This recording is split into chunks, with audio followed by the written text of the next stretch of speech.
Hey, yeah, starting the video off in the car with not the best sound quality was probably not the best way to start my last reading vlog, but hey, you live and you learn. Hey there guys, welcome back to the channel. I'm doing another reading vlog. Last time I finished reading Mistborn by Brandon Sanderson, or Mistborn the Final Empire by Brandon Sanderson, and so today I am starting my read-through of The Well of Ascension, the second novel in the original Mistborn trilogy. And let me go check on my dog real quick, because she's barking. Come on.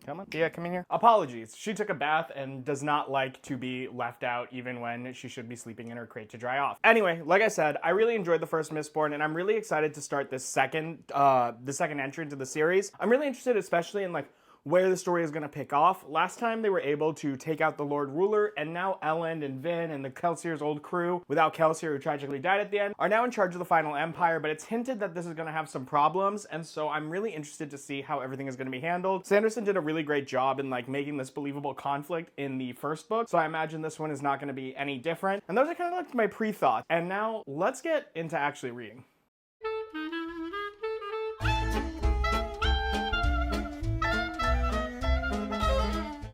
All right, so I've been reading for a little bit, and I have to go and do some errands, but I wanted to talk a little bit about my thoughts before I put the book down. So these intro chapters were a lot. A lot of information has to be dropped at once to remind you about the world, especially after you finish Mistborn, if you haven't read it in a while. The fight that Vin has with all of the assassins who are targeting Elend was really clunky because you could tell that Sanderson had to remind everybody what each metal does, and I guess that's one benefit of getting to go from one book right into the next that not everybody had. So I understand it, but it was a little clunky. Story-wise, though, we have two kind of interesting factions. The first is about Vin, obviously, who has taken this role as the assassin and the key protector of Elend because she loves him and she wants to keep him safe. And there's that whole conflict that I was alluding to earlier, but the fact that there are assassins constantly coming to try to take Elend out from various different kingdoms that have spread and started out in the absence of the Lord Ruler. One of the kingdoms that has started in the absence of the Lord Ruler is obviously the one that Kelsier set up with Elend leading it, and Elend is being helped by Kelsier's crew to help try to make Luthadel and the rest of the Final Empire a more prosperous place to live. But the whole crew is not there. In fact, Breeze is missing, and I don't like that because he's my favorite character, so I really hope that he's okay and that we don't lose him or anything going on in all this craziness. But one of the other kings is Elend's father, Strathventure, who is coming to take Luthadel from Elend and claim his place as the most powerful new noble.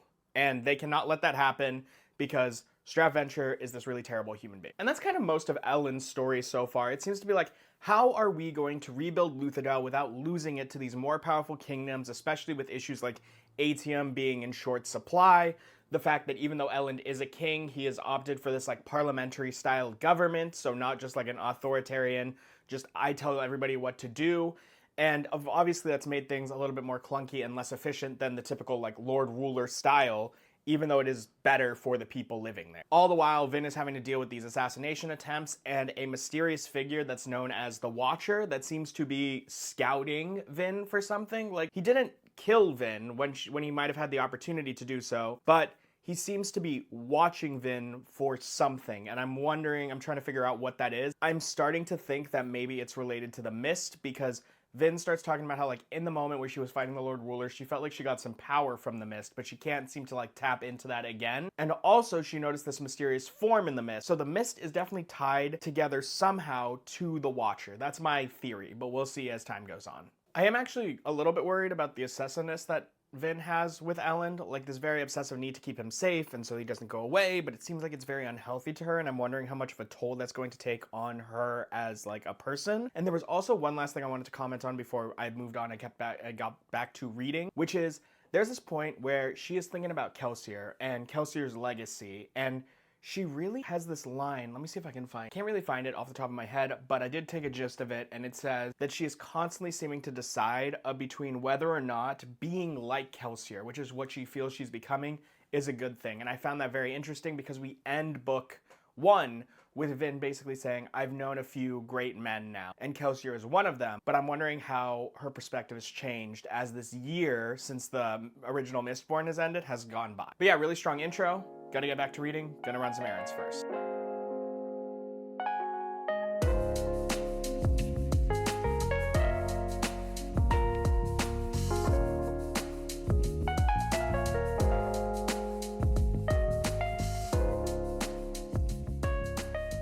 I just got out of the gym, so if I'm a little sweaty, try to ignore that. I went for a run. Anyway, new epigraphs just dropped, this time from the notebook of, I believe, Quan? The person who like recognized the Hero of Ages that was betrayed by Rashik. So kind of interested in getting some more lore drops through those. Also, turns out Sazed is a POV character in this book, and I don't know how I feel about that yet. I'm kind of excited about the idea of like Inspector Sazed, which is kind of what's going on. Like he's going around, he's checking out Luthadel, he's looking through the histories, trying to figure out what happened, trying to teach the histories to other people who are not interested because they are locked still in the way of the Lord Ruler, which is understandable because it's been that way for 1,000 years. The question is, there was a situation where a farmer like dies mysteriously through interaction with the Mist. So again, Mist is coming up, more information about the Mist, more information about maybe what the Lord Ruler was protecting them from. Kind of interested to see where that goes. Also, really love this idea that Sanderson is playing with about like the pros of autocratic dictatorship. Normally we're just taught, nope, bad overall, terrible thing to have. And it is, but it doesn't have no advantages. If it had no advantages, it would never have existed as a governmental system before. So actually getting to see what those advantages were and how crime is rampant through the street as the government transitions and how no one would have done this thing if the obligators and the inquisitors of the Lord Ruler were still around is an interesting twist on that concept. And like Luthadel is feeling this with like Ska not having the same restrictions, but now they have like money, but they don't know what to do with it, and they're trying to run stalls, and everyone is like, and robbery is up because now everyone has money, so it's not just the nobles that are getting robbed. It's a really dynamic issue that Ellen is going to have to deal with if he wants this government to succeed. And Vin is also having to deal with her own problems, mostly because she is considered like the heir to Kelsier, and Kelsier was this great hero to the Skas. He's this martyr, he's this religious figure to them, and Vin is his living heir. And with this army right outside their door, Vin is constantly being pressured and asked about like, oh, but you're going to protect us, right? You're going to save us like Kelsier did. And she does not have like the facilities to be able to handle that information. Like she is not built the same way Kelsier was. She is not an inspired leader. I wonder if she's going to make that transition. That's kind of what I see for her. But she's not like a leader of people. She's always been like the assassin, keep to the shadows. I'm going to do what I have to do for the betterment of the people, but I can't really guide them anywhere.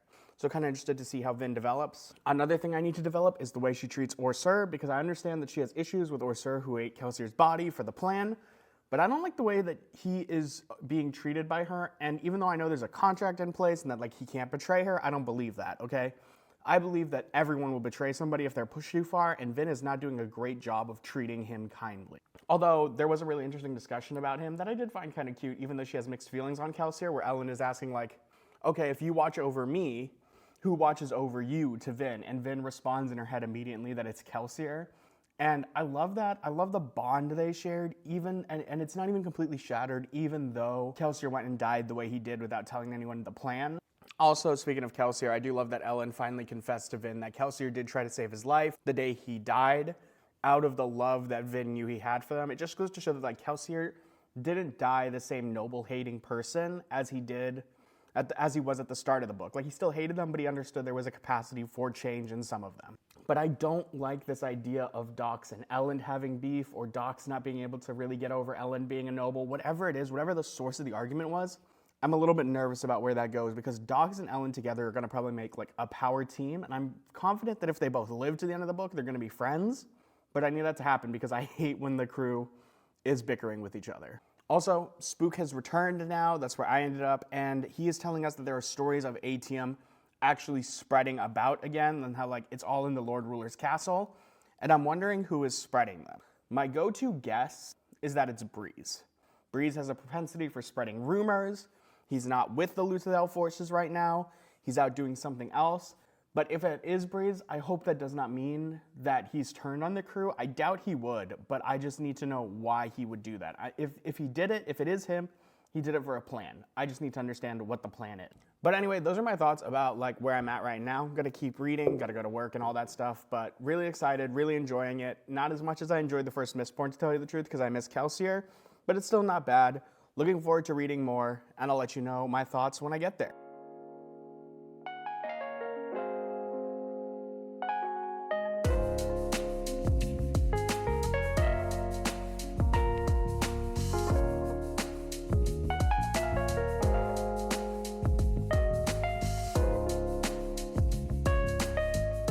Look, guys, I just finished part 1, and I just want to say, can I get some props? Who said they were spreading the rumor? Who said it was Breeze? Me. I said it was Breeze. I was right. I did not expect him to do what he did at the end of part 1, though. But still, I was right. I knew he was the one spreading it, so I'm going to take that win where I get there, and I'm going to be encouraged to do more predictions as we go on. So we get a lot of Sazed in this last set of chapters of part 1, and I really appreciate that. I am untrustworthy of Marsh. I know that we should probably trust Marsh. I just feel weird about him. I don't like the way that he was calling the other, like, Steel Inquisitors his brethren. I don't really understand where he's taking Sazed. It's the, let me check my notes. The Convectional of Saren. I don't know what that is. Did we read about that in Mistborn era? Like, did we read about it in the first book? If we did, I don't know it. Also, speaking of, I guess, Terracemen and Sazed, have we ever heard about Synod? Apparently Synod is the one giving instructions to Terracemen in order to go and, like, reteach the Final Empire, like, information about the Final Empire. But I don't really also remember him, which is bad, because I didn't read part 1, or I didn't read book 1 that long ago, but maybe my memory's just bad, but I don't remember hearing about him. But yeah, anyway, Sazed and Marsh, they're teamed up together. They're going to go see this convection thing, and then hopefully they're going to end up back in Luthadel, which I'm really excited about because I love Sazed and Vin together. Speaking of Vin, that fight she has, or that conversation she has with the Watcher again, was really, really intense. It's the split between the Watcher being impressed with her for taking out the Lord Ruler or asking if it's true, and then also his confusion with her for continuing to support Elend's new government and hanging out with the crew that he doesn't really understand, because he even calls himself insane. Like, he probably, my guess is he probably just believes in, like, anarchy if he's calling himself insane. So the idea of propping up a new government probably is why he's questioning Vin. That's my guess. I also do have a theory about the Watcher's identity. Could it be Gemmel? That's my guess. Like, could it be Kelsier's trainer? Because Kelsier always did say that he was a little crazy, and this guy admits to being insane, so that's kind of the basis of my connection. And speaking of Kelsier, like, remember when he went and he investigated and he found the 11th metal, and there was that whole myth about it, and then it brings about the question, well, if all the metals come in pairs, right? If an 11th metal exists, why not a 12th metal? Why not a 13th metal? And I like how that idea is being played with, especially because we see that aluminum, or duraluminum? I think it's called duralumina. Whatever. Anyway, the one that Vin discovers, which is an alloy of aluminum, and how that causes the power to erupt, where it's like it uses all of the power. It's like flaring, but like to another level. Like, it uses all of the strength, it burns up all your reserve, but to an incredible potent explosion of energy. And that is interesting, which means I'm wondering if there's one that causes your metal that you're burning to go slower, and if you pair that with, like, flaring a metal, it causes the drain on the flaring of the metal to go down. Also about Vin, her relationship with Orsur looks like it's getting better. Orsur is liking the Wolfhound. There's that really creepy scene where she puts the vial inside the Wolfhound's skin, and I didn't like that at all, but they seem to be doing better, so hopefully that continues to evolve well, because Khandras are going to be a major part of part 2 because of the reveal at the end, which I'll get to in a second. But quickly, talking about Elend, his plan to, like, stall out the city's surrender. He goes and he gives the speech, and how Vin has this feeling where it's just like, he gives up too much power, and Elend is really trying his best to not be a dictator. He's really trying his best to, like, implore the citizens to come and talk and think and act as a government, but they don't want to do that unless there's panic. And then all of these people in the assemblies have so many different ideas, which, you know, is good in theory, but in a moment of crisis, once again, it goes back to this idea that Sanderson is playing with about, like, there are a few benefits of autocracy, and how, like, organization in time of crisis is one of those benefits that a democracy or this kind of, like, constitutional monarchy does not have. Vin notes that Elend is letting the Steel Ministry and the Obligator stay around, which is interesting to me, because they would go if I were, like, I couldn't do it, but I'm wondering, like, my guess is that they're going to betray Elend. That's my guess, and I'm a little bit upset about it, but I think that's how it is going to happen. They're going to wait and strike Elend when he's, but we'll see if I'm right. But yeah, we talked a little bit about Breeze and the mastermind he is by spreading the rumors in the beginning of this little clip here, and I was blown away. Like, him bringing a second army to Luthadel seems so contradictory until he starts to explain. He's just like, when two armies are evenly matched, it suddenly puts the people of Luthadel in the advantageous position in terms of, like, who they're going to support. And the fact that, like, they don't know that the plan is to double cross each other. They need the support. And now all of a sudden, Ellen's kingdom went from being at a disadvantaged position to the most advantageous position because Breeze, again, is a genius and is my favorite character in this book. But yeah, the ending of part 1 is probably the most insane part because we learn that there is another Khandra in Ellen's castle. All this time, Vin has been worried about a threat coming from the outside, and it has now just been revealed that the threat is inside the castle, masquerading as somebody we don't know, but that somebody is likely in on so many of the plans because a Khandra is there. And that is such a suspenseful end. It makes me immediately want to jump into part 2, so that's what I'm going to do.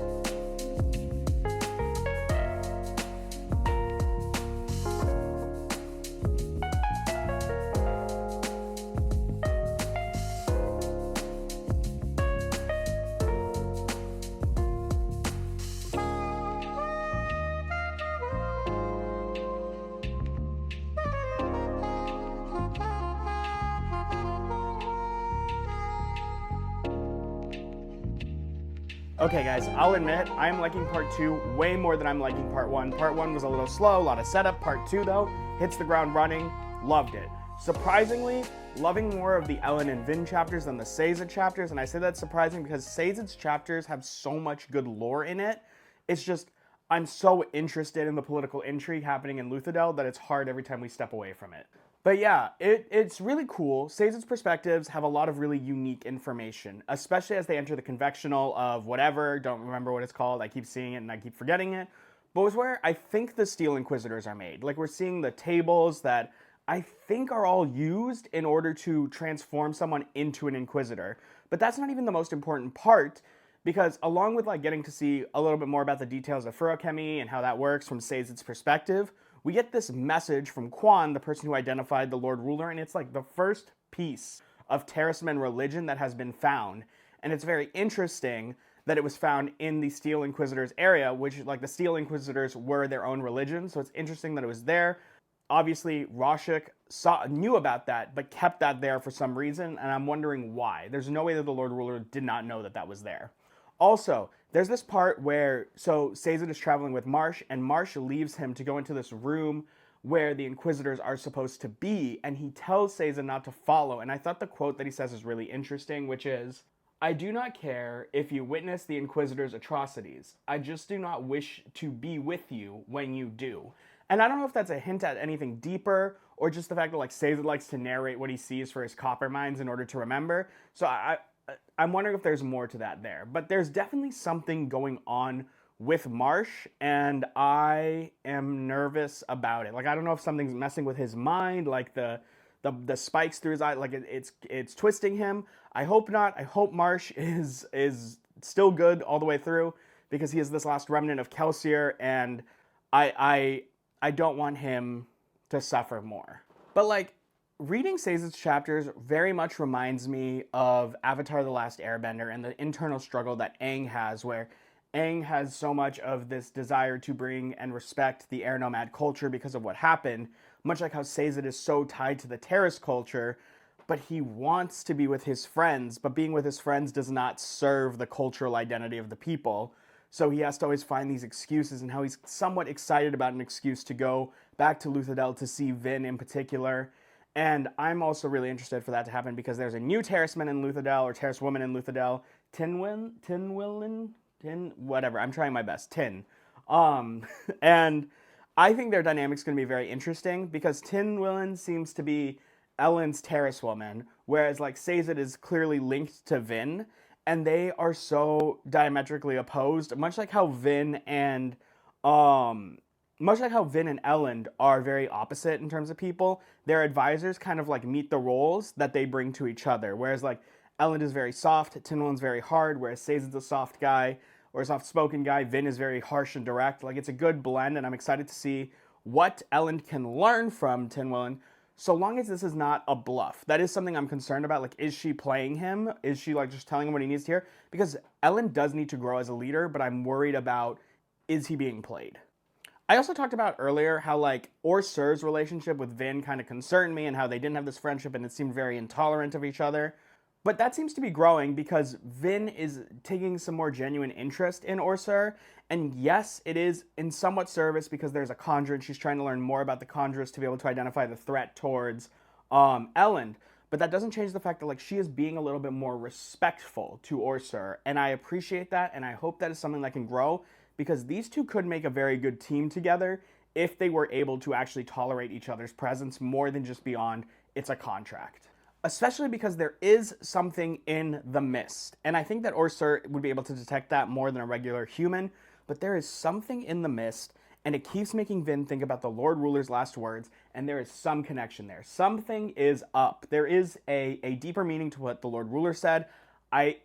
Could it be that that figure isn't the embodiment of the deepness? I don't know. Nobody seems to have any information about the deepness. That's frustrating, but it also makes sense.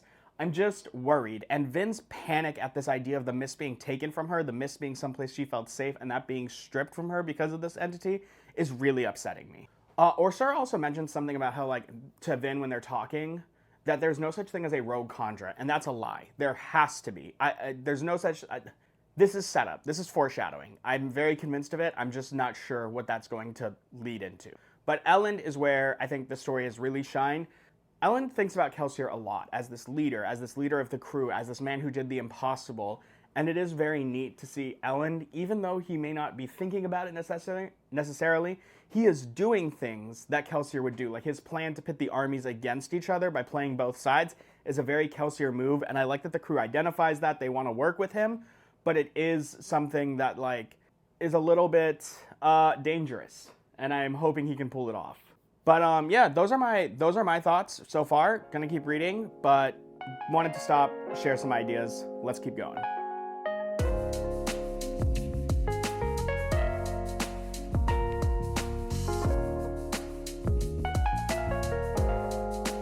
So where I left off in Mistborn is like really bringing to attention that there is so much happening in this book, and then there's also like nothing progressing. I don't know how Sanderson is managing to do this, but I feel like we have been at the same spot since the start of the book, and I'm almost done with part 2.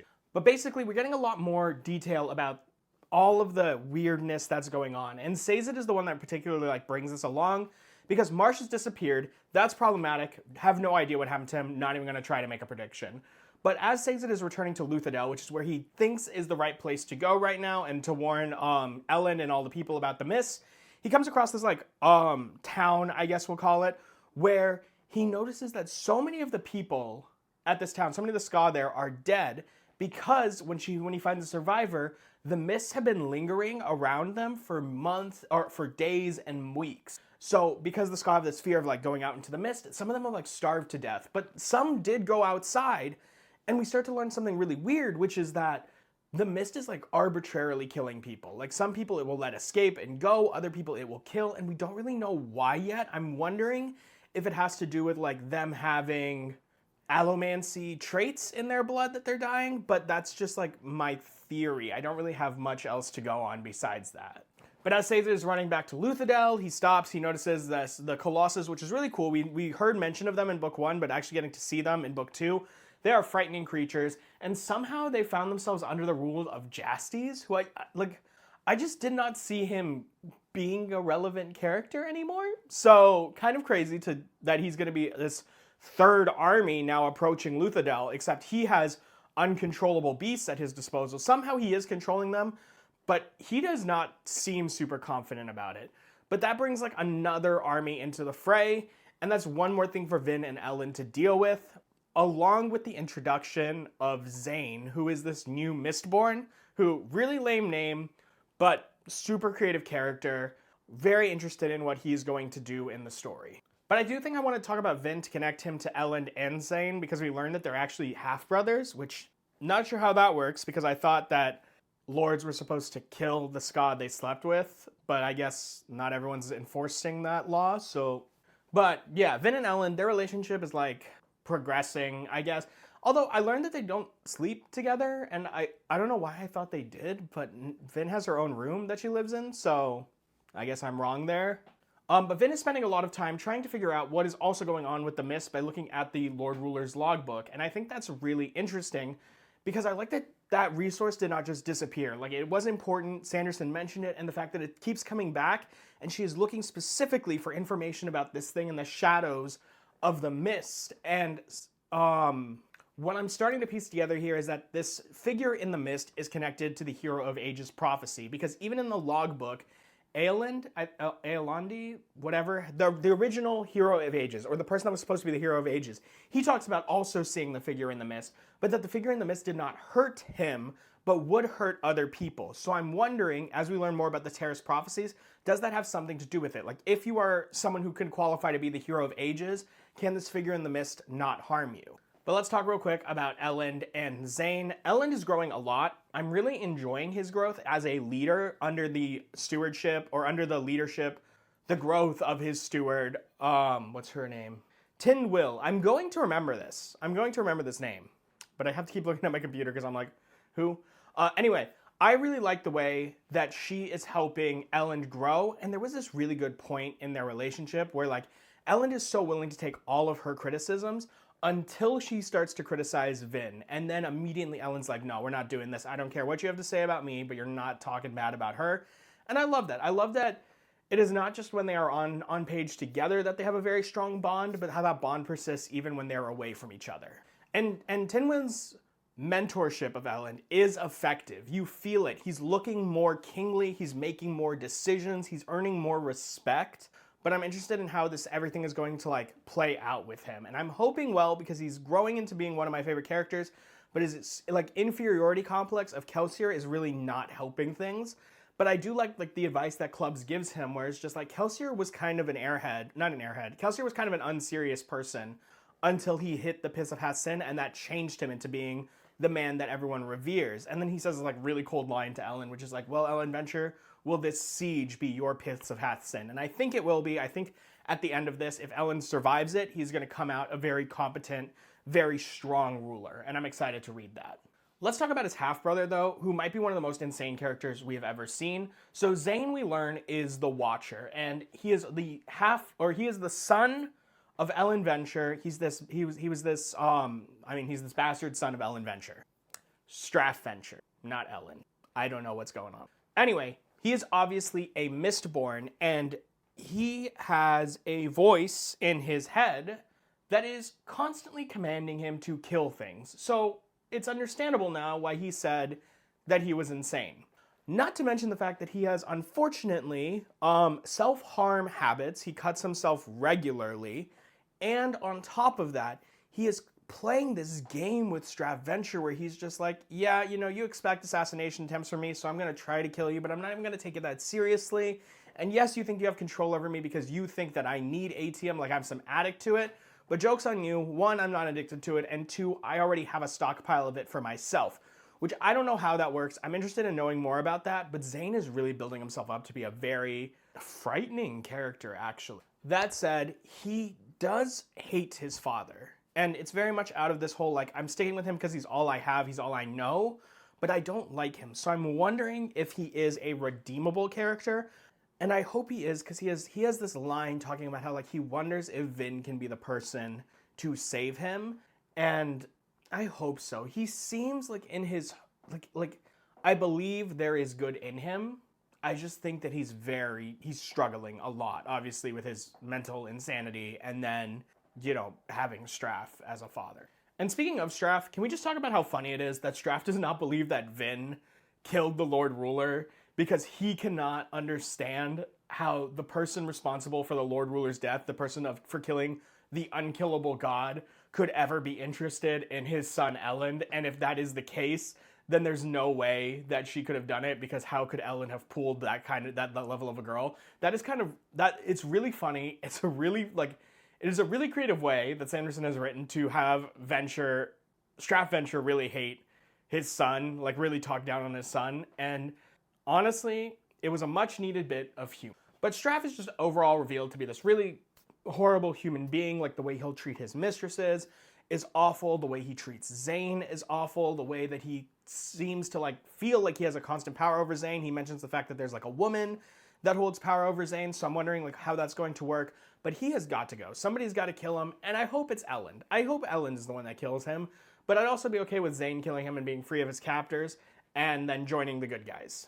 That said, though, there's a couple things that I really don't need that happen in this part. Like I said, things that I really hope stop soon. And the first is that, so Set's daughter is this 18-year-old girl. I think she's an Allomancer, based off of the events of the eavesdropping, but she has left Set's army because she has an infatuation with Breeze. Breeze is claiming nothing happened. I'm hoping that is true, because that would kind of damage my impression of Breeze, because Breeze is significantly older than this girl, even though I guess they're both of age, but whatever. Still, don't like it. And then that remark, or that conversation brings up this remark about how Vin and Kelsier apparently had a romantic relationship, or had a romantic interest, and I need that to stop immediately. No, I don't need it to be mentioned again. I don't want it to be pushed again. I don't want it to create a dynamic about at all.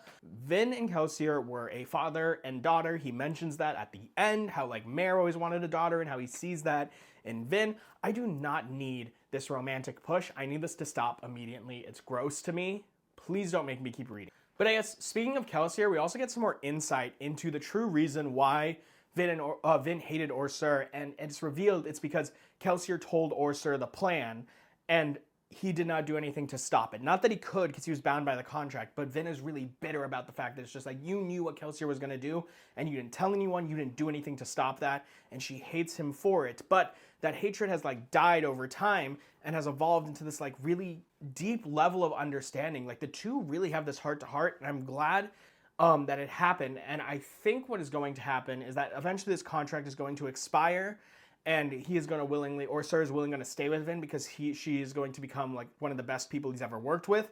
Or, on the other hand, he is going to betray his contract, maybe even dying in the process. We don't know that much about what Chondras do, in order to give Vin some vital information to help her because of the relationship that I think they're going to form in the book. That's my theory. Also, in terms of things that we need to stop, don't do this. Don't do this, Sanderson. Nobody wants to see the Vin torn between Zane and Elend romance structure. No one wants to see that. We're good with the romance that we have. Please do not do this to me. I don't want it. Do not do it. Do not pursue it any further. You can have her get in her head, mess with her psychologically, but I don't need it to be a romantic angle. I would really appreciate if that stops. But anyway, those are my rambled thoughts for basically part 2. I think next time I record, I'll be partially through part 3. So I'll let you know when I get there. But yeah, back to reading.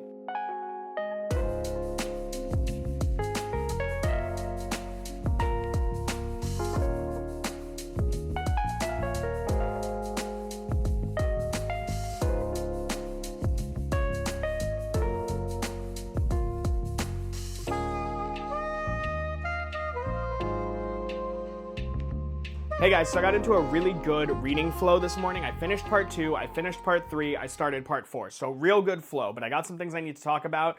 And the first is that let's talk about how part 2 ended. Sorry, not chapter 2, that would be crazy. Part 2 ended, which was this conflict between Elend and his father. And I thought that political game that they were playing was really good.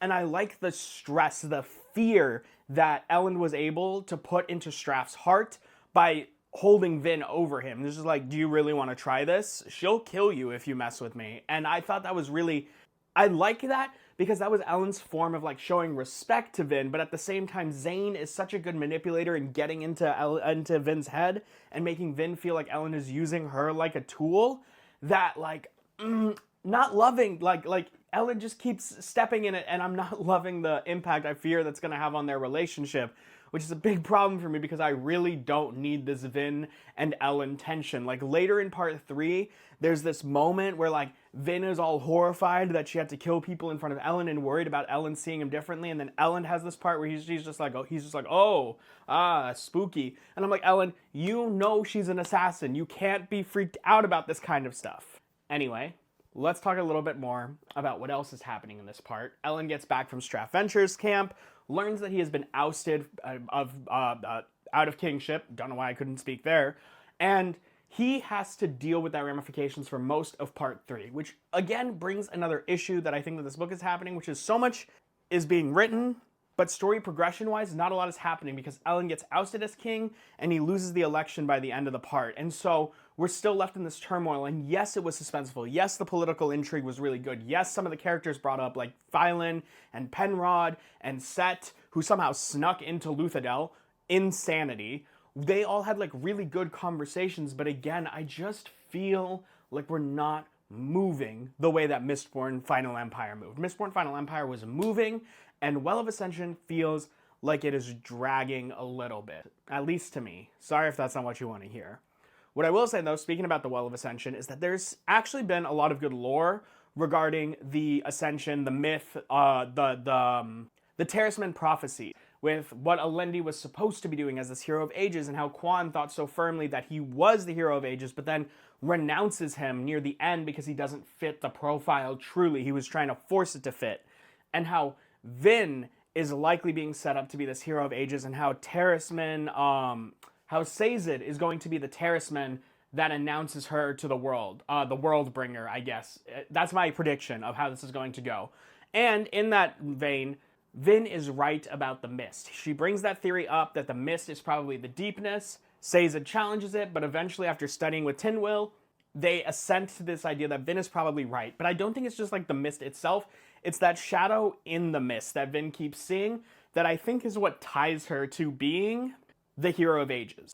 Also, there's this moment where Vin is talking with Orsur, and Orsur mentions how humans are of ruin, whereas Kandra are of preservation. I think that's what it says. Yes, and that humans will end up killing themselves off with the damage the Koloss do. And I remember hearing that ruin and preservation are like these gods from people that were telling me about this book before. And so, cool to get a mention of it. Not sure how that works yet. Definitely interested in reading more because I'm trying to figure out what does everything mean still about the mist, about this legend, about ruin, about preservations, about all of this stuff that's going on. Intriguing. Well done, Sanderson. But yeah, most of part 3, which is the bulk of what I read today, was politicking. And Elend is very good at politicking. It's just the city is really working against his successes. Like, I think, and I know that we're supposed to think this way because it's written, but it's like, to me, it feels so obvious that Elend is probably the best person to be king, but everybody is just so insistent on him not being the king. And so, like, Phylon or something, he sucks. He's clearly just greedy, manipulating. He doesn't care if the Ska end up being back enslaved. And there's Penrod, who seemed like he was doing a good job, but then we later learn he's negotiating with Straff Venture to give Straff the city, and he's okay with going back to like a lesser title. Like, there's a conversation that he has with Straff, and he starts addressing Straff as an equal, and Straff immediately puts him down. And for some reason, that doesn't deter him. I hate that. Really bothers me. I know Elend is eventually going to get the throne back because there's just no way that that's how Sanderson is going to leave it. But, like, this is just stretching out the tension so much. What I will say, though, is that of the 3 competitors for the throne, not including Elend, I guess, Set was definitely the funniest. Set has this conversation with Elend, and he's very truthful, and he's very blunt, but he says things in such a direct way that it almost makes you laugh. Like, how could this person be so horrible? But he's way more interesting to read, I would say, than Straff Venture, who is just, like, evil for the sake of being evil. This guy is more meticulously evil, or just very, like, it's just a matter of business. It's not personal kind of thing, but I gotta get mine sort of situation. And I don't know why, but he as a villain is more appealing to me right now. And him also just not being concerned about his daughter fleeing his camp leads me to believe that she might be the Kandra spy, because I don't know. I feel like he would care more normally. I can't really back that. But then again, isn't she an allomancer? And Kandra can do allomancy? I don't know. Maybe I'm wrong. That's just one of my theories that I'm jumping at. But, like, those are the main things. There were smaller things that I found interesting, like Demu leading the Church of the Savior, and how he is trying to promote Elend back onto the throne through his connection with Vin, and all of that stuff. That was interesting. Breeze's conversation about never really being able to feel like he can love somebody because he always just instinctually soothes them, so he's never going to be able to, like, actually get an understanding about who loves him, who doesn't love him, what is he manipulating. That was all interesting information, but not really the bulk of what I wanted, which is sad, because Breeze is my favorite character, and he's not really getting that much shine yet. But I think all of that said, part 3 was probably my least favorite part, but I think it set everything up well for part 4 to deliver, so I'm excited to start reading part 4, and I'll talk to you more when I finish that.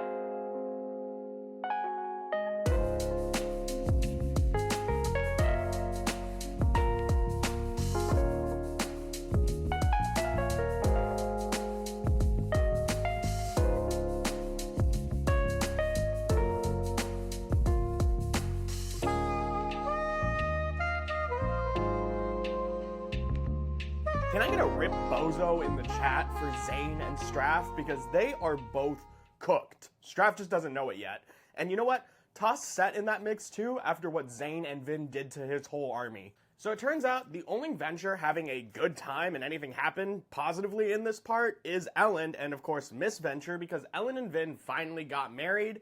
And thank God, because listen, I know this book is a lot about like Vin and Ellen growing into what they like need to be, but this love triangle thing between Vin and Zane and these stupid comments by Ellen, like when he thinks Vin won't love him anymore because he's not king, was driving me insane. Touching on Zane real quick though, since his character arc came to an end this part, I'm still really torn about him. Like, as a character, his, like, twisted, manipulative, like, insane Mistborn with a hemalurgy spike in his chest. Like, I loved that part of Zane. His, like, obsession with Vin and this idea that Vin can save him, and the reveal by the voice in his head, which was brutal at the end of the book, where he was like, oh, you were actually never insane. Like, I loved all of those parts about Zane. But how Sanderson wrote his role in this story was awful. I hated him as this fake love interest for Vin, and how that was harped on all the time, and I wanted more for him than to just be an obstacle for Vin and Ellen's relationship, because he was so interesting. He was so strange. I've never read another character like him in any book, and I wanted more out of that. Also, his death, I'll just say it, meh. Like, I thought about the idea of, like, can ATM predict moves if you don't think about them? But honestly, that in action is so impossible to do, and I'm actually kind of disappointed that it worked. I read that, even in my notes, if you can see my notes, I literally said, that actually worked. Like, I was just blown away by the fact that that somehow turned out to be the right thing to do. But you know what Sanderson did really well? It was the reveal of the spy, and the fact that Orsur had been dead for a while, and that a Khandra had actually replaced another Khandra. I thought that was brilliant. And I also like how this impact was like, this spy impact was negated because of Vin's care, because she acted like Kelsier and cared and trusted for what she thought was Orsur. And in that moment, in that final moment, Orsur could not, or Tensoon, the Venture Khandra, could not betray her and kill her, and instead helped her defeat Zane at the end. But by Tensoon helping save Vin's life, he violated his contract and he had to go back to his homeland. And I want him to come back and stay so badly, but I have a feeling we won't see Tensoon again until book 3, so fingers crossed for that. Also, this part, by far, Ellen's best part. He is so cool. Like, him walking into Jastes' camp, stabbing Jastes to show that he's a threat, then walking out of there, killing a Kolos, taking the bag to reveal the secret that Jastes has been paying them with fake boxings to be on his side. Like, Ellen's growth into becoming a real leader has been awesome, and getting him to finally see the man he was meant to be coming out of this situation was just really good writing, and he is probably the perspective I am the most excited to follow for the rest of the book, so looking forward to that. Okay. I guess speaking of book 3, the setup for it is looking pretty grim. Like, the crew believes that Luthadel is a goner, but they all intend to die protecting the city because Kelsier gave it to them, and they are going to do that with their last breath. And I love how each of them find peace in doing that, because they know that Vin, Ellen, and Spook are going to escape and fulfill this Well of Ascension prophecy, which apparently Vin can actually, like, feel the Well of Ascension, which is interesting, probably more evidence to the fact that she's the hero of ages. And I like how the mastermind behind this is Sazed, and how Sazed is using Vin's trust in him to manipulate her into leaving for her safety. It's very father-like, but it's also heartbreaking, and it better not happen, because if the crew dies, I might need to take a break from Mistborn, especially Breeze, even though he definitely slept with that 18-year-old Set's daughter, which made me uncomfortable. But we also did get an interesting lore drop about him not actually being half Skaa. He's a pure nobleman, so we get breeze is breeze. Breeze is breezing, I guess. Though speaking of the Well of Ascension, some interesting lore bits are there because like the puzzle pieces that Sazed and Tindwyl have like been trying to put together aren't fitting correctly. Like, why would Quan denounce Alendi, who was otherwise like a seemingly good guy, and he was going to do the right thing at the well, and also send his nephew there to sabotage him, but also indicate that Quan knew his nephew Rashuk, the man who would become the Lord Ruler, was also a monster? Like, that's not fitting. And so personally, what I think happened was Quan was being influenced by a similar thing that was influencing Zane into believing he was crazy, making him act irrational. But overall, part 4, probably the best part so far. If not, part 2 was the best, but part 2 and part 4 have been the best I've had, best time I've had reading in this book. Really excited to start part 5. Let's get back to it.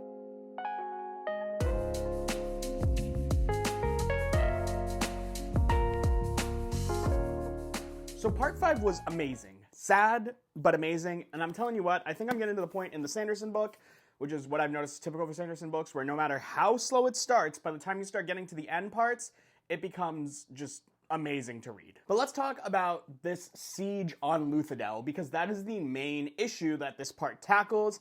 And I gotta start right away with thank God that Spook cracked when he did, but also not the biggest fan of him being painted as a coward, and I hope that like book 3 will be like Spook's redemption into being this courageous type of person that he always wants to be, this Kelsier-like person that he wants to be. Outside of that, though, I think I'm about to start calling Ellen Stark, because the way that he just executed Jastes really reminds me of like the way that Jon executes Janos Slynt at the wall. Like, it gave me those vibes. And I really loved it. It's really showing how kingly Ellen is becoming, because he's just like, I personally can forgive you, but for what you did to my kingdom, no, you gotta go. I also think that this is probably the best place to mention, like, the talk about, like, the politicking done by Alrianne to try to get Set to help Luthadel, because she does love Breeze, and at the end of this part, it's hinted that, like, we don't truly understand what Set's real motivation behind coming to Luthadel and this whole attack even was, so I'm interested in seeing how that plan pans out. But that said, this part belonged to the crew and Vin. First, though, hate to say it, but gotta say it, rest in peace to Clubs and Dox. I did like Dox a lot back in the Final Empire, but he wasn't really my favorite in this book. But his death and Clubs, who through his conversations with Breeze, I really grew to love, hurt. And Breeze's PTSD over this invasion and seeing his friends die is tough, and I wonder how that's gonna play out in the future. Also, just rest in peace to Tindwyl, and I feel so bad for Sazed too, because he just feels like he wasted his life. He studied so many religions, learned so many gods, and then in a time of crisis when push came to shove, no god came to save them. Who did come to save them was Vin, and Vin's arrival was awesome, and through this part, it really emphasized how strong she is. Like, not only did she pewter drag and create her own spikeway to get to Luthadel, but when she was there, she was taking care of business, even before, like, she figured out that she could manipulate the Koloss through the same way that she was able to manipulate the Khandra. It was just amazing to see her fight and to take that role as, like, I am not just a knife to be used, I am the kingdom's main protector, and you're gonna deal with me. Also, for a while, I've been wondering why Vin is holding a giant sword in this cover, but learning that it's actually a Koloss sword from someone, and like that she hijacked the army of Koloss, was just what a great way to like just make her look so devastating. I do wish Vin's execution of Straff was more potent though, but like watching as she makes all the other kings swear fealty to her and Ellen was baller, and then putting Sazed as the second in command was perfect, but I do wonder what the fallout of the lie that Sazed told her is going to be, because I assume it can't be pretty. That said, though, do I say that said a lot? I think I do say that said a lot. That said, I just assume that part 6 is going to be amazing, and I'm going to get to reading it right now. Guys, I finished part 6, and I have no words. Like, I don't even know where to start. So Vin finds the Well of Ascension. It is in Creedic Shaw. The Lord Ruler kept it hidden. And despite what all the Terraceman prophecies had said, the correct decision seemed to have been to take the power for oneself, because releasing it releases a great evil upon the world.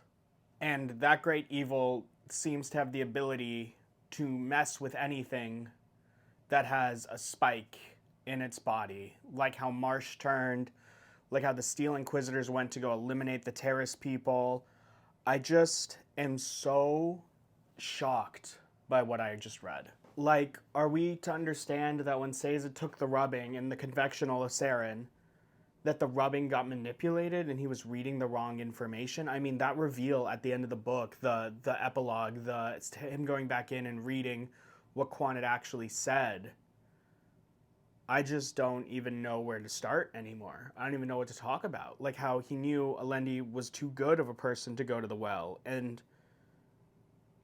does that mean that the Lord Ruler did the right first step by like taking over the well's power, but then he just lived his life wrong because he got corrupted by power? What is going on? What is happening?